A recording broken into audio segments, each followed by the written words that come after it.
VK గారు ఇక్కడ ముందు ఒక విషయం మనం గమనించాలి. అదేంటంటే దేశ ప్రధాని నరేంద్ర మోడీ గారు అనవసరంగా ఎవరిని పొగడరండి. ఆయనకు అలవాట్లేదు. నిజంగా అవతల వ్యక్తి ఏదన్నా సాధిస్తేనో అవతల వ్యక్తిలో కొంత టాలెంట్ ఉంటే తప్పితే మోడీ గారి నోటి వెంట మనం ఏదో క్యాజువల్గా ఒకరిని ప్రైజ్ చేయటం లేదంటే ఒకరిని పొగడటం అనేది మనం ఎప్పుడు కూడా చూడం. ఇవాళ ప్రపంచ యోగా దినోత్సవం సందర్భంగా విశాఖపట్నంలో జరిగినటువంటి ఒక అద్భుతమైనటువంటి కార్యక్రమం ప్రపంచం మొత్తం కూడా విశాఖ వైపు చూసే విధంగా యోగాంధ్ర కార్యక్రమాన్ని అత్యద్భుతంగా రాష్ట్ర ప్రభుత్వం చంద్రబాబు నాయుడు గారు, పవన్ కళ్యాణ్ గారి నేతృత్వంలో, నారా లోకేష్ గారి సారథ్యంలో అత్యద్భుతంగా గిన్నిస్ బుక్ ఆఫ్ వరల్డ్ రికార్డ్స్లోకి ఎక్కే స్థాయిలో ఈ కార్యక్రమం జరగటం, ప్రధానమంత్రి గారు దానికి ముఖ్య అతిథిగా రావటం వచ్చిన సందర్భంలో సరే ముందుగా ఈ యోగాంధ్ర కార్యక్రమాన్ని దిగ్విజయం చేయటంలో తమ పూర్తి మద్దతుని సహకారాన్ని అందించినటువంటి కోట్లాది మంది రాష్ట్ర ప్రజలందరికీ ముందుగా ధన్యవాదాలు తెలియజేస్తా ఉన్నా. వికే గారు ప్రభుత్వం తరఫున, అదేవిధంగా తెలుగుదేశం పార్టీ తరఫున చంద్రబాబు నాయుడు గారు ఇచ్చిన పిలుపుని అందుకుని మరి దాదాపు 3 లక్షల మందికి పైగా విశాఖ ఆ బీచ్ ఫ్రంట్లోకి చేరుకోవటం కానీ, రాష్ట్ర వ్యాప్తంగా ప్రతి పట్టణం, పల్లె, ప్రతి చోట కూడా కొన్ని కోట్ల మంది ఇవాళ దాదాపు 2 కోట్ల మందికి పైగా ఈ యోగాంధ్ర కార్యక్రమంలో పాల్గొన్నారని చెప్తున్నారు. కాబట్టి కార్యక్రమం దిగ్విజయం చేసినందుకు అందరికీ ధన్యవాదాలు.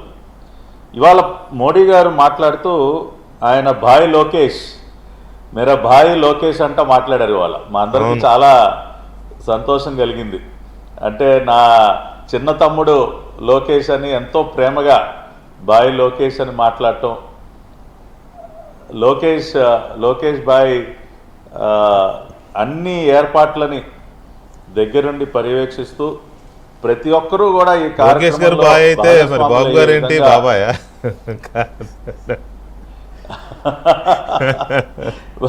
బడే బాయ్ చోటే బాయ్.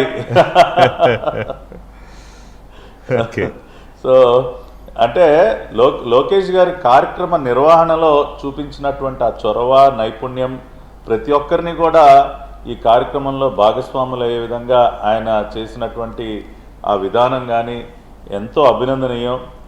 అంటే మీరు అన్నట్టు మొత్తం ఈ కార్యక్రమం మొత్తాన్ని కూడా లోకేష్ గారు తన భుజస్కంధాలపైన వేసుకుని నడిపించినటువంటి తీరుని గౌరవ ప్రధానమంత్రి నరేంద్ర మోడీ గారు ప్రశంసిస్తూనే దేశం మొత్తం కూడా లోకేష్ యొక్క పనితీరును చూసి నేర్చుకోవాలి, అందరూ కూడా ఈ one should take it as a lesson అని చెప్పి కూడా ఆయన మాట్లాడటం నిజంగా కూడా లోకేష్ గారికి అదొక పెద్ద సర్టిఫికెట్గానే మనం భావించాలండి. ఎందుకంటే మోడీ గారు himself is a task master. ఆయన ఏ కార్యక్రమం తలపెట్టినా కూడా ఆయన పనిచేసేటటువంటి తీరు మన అందరికీ తెలుసు. అటువంటి వ్యక్తి లోకేష్ గారిని చూసి నేర్చుకోవాలి దేశం మొత్తం అనటం అనేది నిజంగా చాలా గొప్ప మాట అండి. ఎందుకంటే ఈ యోగాంధ్ర కార్యక్రమం నిర్వహణ కోసం ఏర్పాటు చేసినటువంటి ఆర్గనైజింగ్ కమిటీ ఏదైతే ఉందో దానికి లోకేష్ గారు నేతృత్వం వహిస్తూ, అంటే పై స్థాయిలో చంద్రబాబు నాయుడు గారు, పవన్ కళ్యాణ్ గారు వీరు పర్యవేక్షించిన ప్రత్యేకంగా ఒక ఆర్గనైజింగ్ కమిటీని లోకేష్ గారి నేతృత్వంలో ఏర్పాటు చేసి దానిలో మన సత్యకుమార్ గారు కానీ, కందుల దుర్గేష్ గారు, వంగలపూడి అనిత గారు, డోలా బాల వీరాంజనేశ్వర ఇట్లా వారిని మెంబర్స్గా, కృష్ణబాబు గారిని కన్వీనర్గా పెట్టారు. కానీ ఓవరాల్గా మొత్తం కూడా లోకేష్ గారు ఈ కార్యక్రమ ఏర్పాట్లన్నీ కూడా పర్యవేక్షించడం, ఆయనే స్వయంగా విశాఖ 2-3 సార్లు వెళ్ళి అక్కడ రివ్యూ చేయటం, ప్రతి ఒక్క మైన్యూట్ అంశాన్ని కూడా ఆయన పరిశీలించి తీసుకోవాల్సినటువంటి జాగ్రత్తలు చెప్పడం అన్నీ కూడా మనం చూసాం. అదేవిధంగా వికే గారు నాట్ ఓన్లీ యోగా అంటే ఓన్లీ ఈవెంట్ పరంగానే కాకుండా ఈ మధ్యకాలంలో మే 17 అనుకుంటా లోకేష్ గారు గౌరవ ప్రధానమంత్రి గారిని కలవటానికి ఢిల్లీ వెళ్ళారు.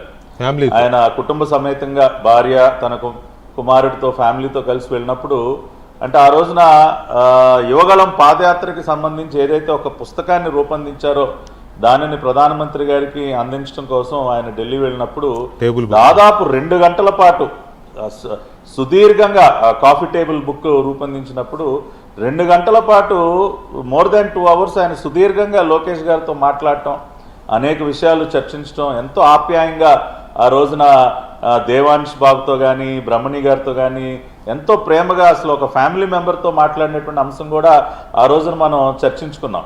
ఇదంతా కారణం ఏంటంటే ఇప్పుడు ఒక యాజ్ ఎ ప్రైమ్ మినిస్టర్ ఒక రాష్ట్రంలో ఏం జరుగుతుంది, ఎవరు ఏ విధంగా అక్కడ పనిచేస్తూ ఉన్నారు అనేది పూర్తి సమాచారం ప్రధానమంత్రి గారికి ఉంటుందండి. ఇవాళ ఒక ఎన్డీఏ కోయలేషన్ గవర్నమెంట్ ఇక్కడ ఆంధ్రప్రదేశ్లో నడుస్తోంది కాబట్టి ఒక ఎన్డీఏ గవర్నమెంట్ ఒక రాష్ట్రంలో ఎలా పనిచేస్తూ ఉంది, ఎక్కడెక్కడ విజయాలు సాధిస్తుంది, దాని వెనక ఎవరున్నారన్నది కూడా ప్రధానమంత్రి గారికి అన్ని కూడా తెలుసుకుంటాయి. ఇవాళ చూసినట్లయితే వీకే గారు ఇవాళ మనం వీళ్ళు ప్రమోట్ చేసుకున్నా ఆయనకుండే సమాచారము ఆయన ఉంటుంది కదా, లేకపోతే అంత తేలిగ్గా ఎలా అంటారు. అయితే అందుకనే దట్స్ వాట్ అండి. అంటే లోకేష్ గారి పట్ల ప్రధానమంత్రి గారికి అంత అభిమానం ప్రేమ పెరగటానికి కారణం లోకేష్ గారి యొక్క పనితీరు యాజ్ అ మినిస్టర్. ఇవాళ ఒక ఉదాహరణ చెప్పుకుందాం వీకే గారు. కాగ్నిజెంట్ ఇవాళ లోకేష్ గారు చెప్పారు దాదాపుగా 15,000 వైజాగ్ డెవలప్మెంట్ 5 లక్షల ఐటీ ఉద్యోగాలు దాని నెక్స్ట్ లెవెల్లో మాట్లాడదామా. ఇప్పుడు బడా లోకేష్ గారు ఎందుకు ప్రశంసించారు అదే అని చెప్పడానికి ఏదో కొన్ని ఉదాహరణలు ఉన్నాయి. మిమ్మల్ని వదిలేస్తే రేపు ఉదయం దాకా కూడా నడుతూ ఉంటుంది, నాకు తెలుసు అది. అయితే ఏంటంటే మా నాయకుడుకున్న మెరిట్స్ తప్పనట్లేదు సార్, సారీ నేను తప్పనట్లా. కాకపోతే ఏంటంటే నేను చెప్తున్నా ఈ క్షణానికి కాదు నేను